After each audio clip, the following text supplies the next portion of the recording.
সালামু আলাইকুম। মানুষ কি ভাববে? যখন আমরা এই কথাটি ভাবি, মানুষ কি ভাববে, সমাজ কি ভাববে, আত্মীয় স্বজন কি ভাববে, তখন আমরা নিজেদের ছোট করে ফেলি। আমরা কোনো কাজ করতে চাই না, কারণ ভয় পাই মানুষ কি ভাববে। একটা জিনিস লক্ষ্য করুন, আপনি নিজেও কিন্তু মানুষ, আপনি নিজেও মানুষ, আপনি অন্য প্রাণী নন। আপনি যেহেতু এটা সঠিক ভাবছেন, হতে পারে এটা সঠিক, এটা আপনার করা উচিত।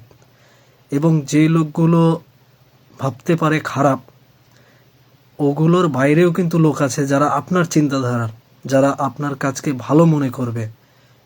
অতএব আপনি যখন ভাবলেন যে আমি এই কাজটা করব, আমার আত্মীয় স্বজন, পরিবার, সমাজ খারাপ মনে করবে, সমাজ খারাপ মনে করবে না, সমাজের কিছু লোক আছে যা খারাপ মনে করবে যারা, এবং আপনার মতো চিন্তাধারারও অনেক লোক আছে যারা বিষয়টাকে ভালো চোখে দেখবে, ভালো মনে করবে।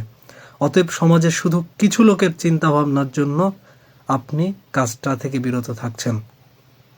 অতএব সমাজের কিছু নয়, সমাজের সমস্ত লোকের কথা চিন্তা করুন।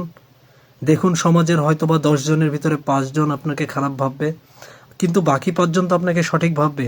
এবং আপনি নিজেও কিন্তু একজন মানুষ, আপনি নিজেও ওই কাজের জন্য নিজেকে নিয়োজিত করার চেষ্টা করছেন, কারণ ওইটা আপনার পছন্দের কাজ।